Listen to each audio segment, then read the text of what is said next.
Hello students, welcome to the series on business communication. Today we are going to study corporate communication. In this we are going to basically cover the nature, concept and scope of corporate communication. We are also going to understand the CSP, that is the common starting points of the communication, and the sustainable communication. We will also study the models of the corporate communication and the various communication mixes.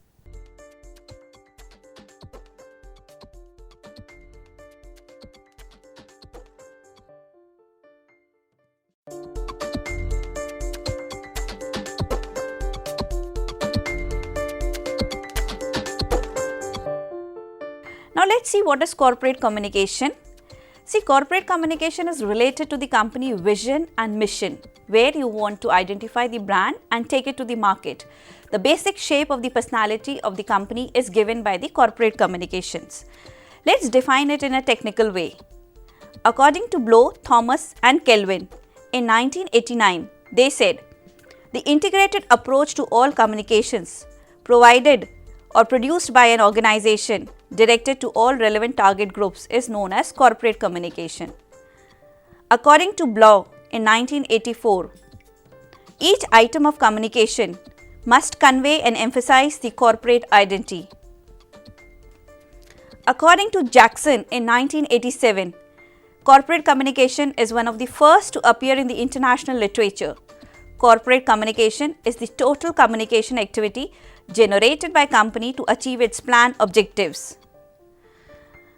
Basically, corporate communication is a kind of a communication where you build up the brand or the profile of the company behind the kind of the abstract activities of the company.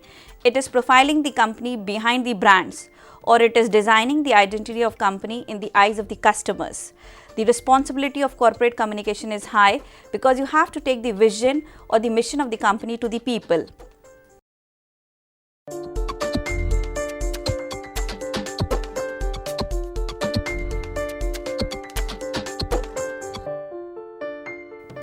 Now let's see what is the difference between the marketing concept and the corporate communication. Here there is a table which depicts the following characteristics. First is marketing. Marketing communication is basically customer based. It is distributed or it is defined by a set channel. It is controlled communication. It basically relates to product or services. It has more room for creativity and it needs to be consistent with the product and attributes. Now, corporate communication is basically related to multiple stakeholders. It has multiple channels. It has variety of communications. It positions the entire organization. It has less room for creativity. It needs to be consistent with the corporate identity of the company.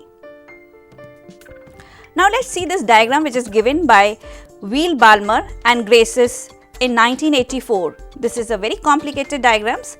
Let's see the outer circle which is surrounded by the industry. Now the industry has the various variables in terms of the business, partnerships and attributes.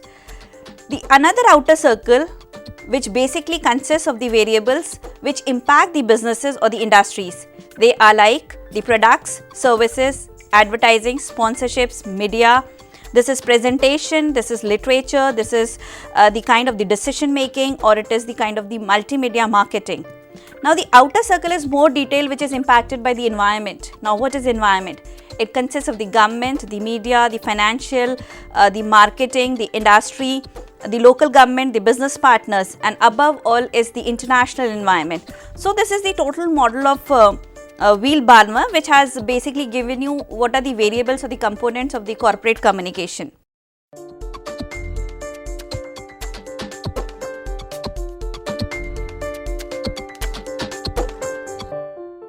Now let's study the Van Riel's corporate communication mix. It basically comprises of the management communication, the marketing communication and the organizational communication. Now management communication is basically related to the managers, the kind of the vision they carry for the company. The marketing communication is the traditional communication which basically markets the organization or the product into the market. Organizational communication consists of the external groups and the internal groups. Let's see this in diagram. This is the common starting points of the Van Riel's model where there are three variables initially. They are the strategy, identity and image. These three basically compromise or consist, or there is a kind of an interrelationship or a flow of communication between all these three variables. This flow is of the management communication, the organizational communication and the marketing communication. So, whatever may be the type of communication, it has a kind of a constant interaction and exchange, and the total identity of the organization is built up by not only one aspect, but it is a mix of various variables put together which basically define the organization.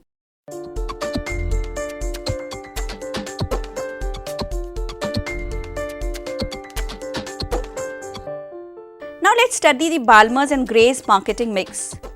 It also consists of the three variables. First is you have the primary communication, then you have the secondary communication, and then you have the tertiary communication.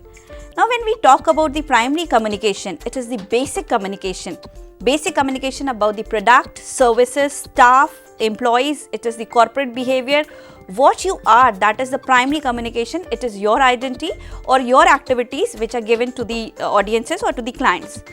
Secondary communication is basically, it is a controlled form of communication where you try to manipulate the psycho aspects of the clients, which is genuinely designed by the advertising or the public relations. Tertiary communication is basically the word of mouth communication, which is uncontrolled, and it runs behind the bars and the images of the media and the print or whatever it is. It generally goes to the audiences by their own experiences and the kind of their own shapes or the visions which they think about of the company, product or services.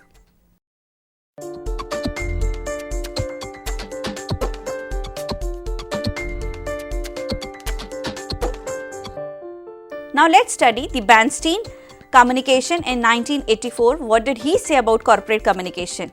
He said most of the businesses fail because they lack or they have a poor kind of a corporate communication. Many businesses lack the vision. Managers need to communicate this kind of communication to the audiences, and this is a kind of a fragmentation across the barriers to reach to the stakeholders and to the shareholders, not only in this country but to the other countries also. So, if you design all these aspects, you are able to design better corporate communication. The identity of the company basically consists of the vision and the logo. Let's see what could be the channels to communicate your vision or your logo to the audiences. This could be the written communication in form of letters, advertisements, billboards or etc., whatever you want to design according to your way. Then it could be the speaking communication, which is designed by the advertising and the corporate messages and the corporate image which you want to build up. The advertising is important for the company because it is the kind of the picture which you want to portray to the customers. It is beautifully designed to shape the emotions or to build up the kind of a psycho relationship or emotional bond with the customers. This could be through television, radio, magazines, internet or billboards. Now, when you try to work on the corporate communication, it basically helps you in building up a kind of a insurance for building your image in the kind of the society you are existing. This image has to be positive. It has to be supported by the community activities, because if you are a member of a community or a society, you definitely have to be positive about the kind of the awareness, about the kind of the knowledge and about the kind of the social issues which exist in the society. The active public relations with the various groups, whether it is political, social, NGO or it is suppliers, stakeholders, distributors, whoever they are a part and parcel of your existence. So, your behavior has to be positive in order to build a positive identity in the society. Now, this identity is basically shaped by the employees, because employees are the assets of the company. They basically, if are satisfied, would carry a positive image to the clients, and if they are not satisfied, they would be frustrated and they would not give a better identity to the company. The employees must understand what is the purpose of the organization, why branding is important and why does the company exist. This could be, the employees could be communicated through the newsletters, internet, books or employee related journals which could be genuinely distributed to them by post or by hand in the organization. Now, your relations with the investors are important. Who are investors? The investors are your bankers and your financial institutions. These relations are important because they save you in the time of crisis. They build up a positive relationship of exchange of funds, which is the backbone or which is basically the kind of the lifeblood of the organization. The investors would be happy if your objectives are clear and you have a constant communication in terms of supplying them the annual reports.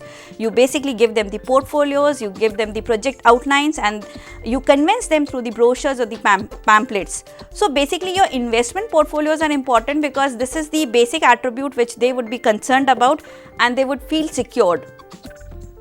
Now sometimes the corporate identity is spoiled by some kind of crisis, because every company has to work in a kind of a era of competition which is genuinely shaped by also agitations, or it is also genuinely governed by the negative elements which happen to your company, or it could be a kind of a mismanagement which genuinely, or accident which has happened in your company. So how do we manage this kind of crisis? Now let's take the example of Pepsi. The company was in problem when the customers were not satisfied because they had the complaints that the bottles were containing some kinds of pesticides which were genuinely a concern for the health of most of the clients. Now the company had to meet out this kind of crisis because this would have spoiled the image, or the product would have been washed out of the market if the government was basically aware, and if the product was found guilty, the company had to leave India. So how do they manage this kind of situation? The crisis communication is important because you have to save the identity of the company. There are 3 stages or 3 steps where you can meet out the crisis. First would be the pre-crisis preparation. Second is the stages of the crisis. And third is crisis communication. What do you communicate about the product into the market? Now basically every company has to be basically prepared for a kind of a disaster or any kind of mishappening or any kind of accident happening in the company which would take the image badly to the customers. So they must have some kinds of groups which would be like vigilant, or they must be prepared for the kind of these situations, or it could be the crisis management teams working in the company looking after the issues which are genuinely a kind of complaint or grievance from the customers. The stages of the crisis are, first is it's a warning stage. Sometimes you try to identify an issue at a very early stage. So this could be the warning stage, and then the problem could become acute. Start studying the problem. And then you have to basically, when the problem takes the chronic stage, you have to take out some strategies to resolve the problems. So the crisis communication has to be designed in such a way that it meets out the crisis where your image is saved. When there is actually crisis happening in the company and it has badly affected you, it is better not to speak. Don't try to give incorrect communication, and try to genuinely specify a speaker. You must have a PRO officer which would genuinely regulate the kind of the comments which are coming from the company. That would save you. Now corporate communication is also linked with the company plans. If company's plans are designed in a better way, your identity is built in a better way. How? Because plans basically build up your credibility. They basically define the position and shape of the various employees and the various kinds of the designs of the products. So you have to use a kind of a planning instrument so that all the things move in order. Let's see this diagram, which basically would genuinely is relating plans to the corporate identity. We see the various steps. First is you have to do a kind of a situation analysis. On the basis of the situation analysis, you basically define your business goals. After defining the business goals, develop your department's vision of success. Develop communication objectives to support the business goals. Prioritize objectives. Develop strategies to meet out objectives. Develop matrices and the responsibilities, and pull out the information into plans so that the business can develop. Now all these steps which we have discussed in the diagram, I'll just explain you. First is situation analysis. Now what is situation analysis? Situation analysis is basically a kind of environment analysis where you do a kind of a SWOT analysis. That is, you try to identify what are the strengths of your own company, what are the basic opportunities available in the environment, and the kinds of the threats which are existing. Now you have to basically design a strategy which would be related to the weaknesses which you face. These are the limitations which the company has. So these limitations have to be met out, and you have to work out on your strength. After working out on the strength, you basically have to design a strategy which would definitely give you a vision. On the basis of your vision and your situation analysis, you derive out the goals. Now, how can the goals of the company would be derived out? Goals are definitely a kind of a data information. Where do you want to reach? Suppose you are a 200 crore company. You have to reach to an investment of 220 crores. So this could be a goal, but how to go about it? So for this, you have to basically look into the past data by collecting the annual reports. You have to genuinely collect out the project reports. Then major projects which have given you a kind of a USP or a kind of a selling propositions have to be worked out, and on the basis of the surveys which you have done or the forecasting results, you take out these variables and try to design a kind of a figure which is genuinely attainable and where the employees are involved in. The participation has to be there so that the goals could be met out. Now the business goals which you have designed basically have to be described. Why it has to be described? Because these come from the CEO of the company, and basically you have to carry these to the employees. This could be through the website, or you have to list these goals in order of breaking them into short goals, so that each employee has its own share and own part where they can design their strategies to meet out. Your vision of success is important. That is step 3. What does success look like? This is, the employees have to understand what are the key goals of the company and how they can contribute to the success of the company. The communication department has to operate in such a way that each website or each part of the website would design the responsibility of each manager and each employee, and they have to be target based. If you have your own specific targets, you would complete your little targets which will meet out the larger goal.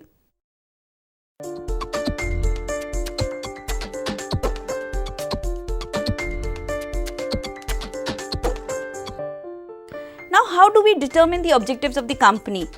The objectives of the company are decided by the kind of the content or the kind of the materials or the kind of the resources which the company has.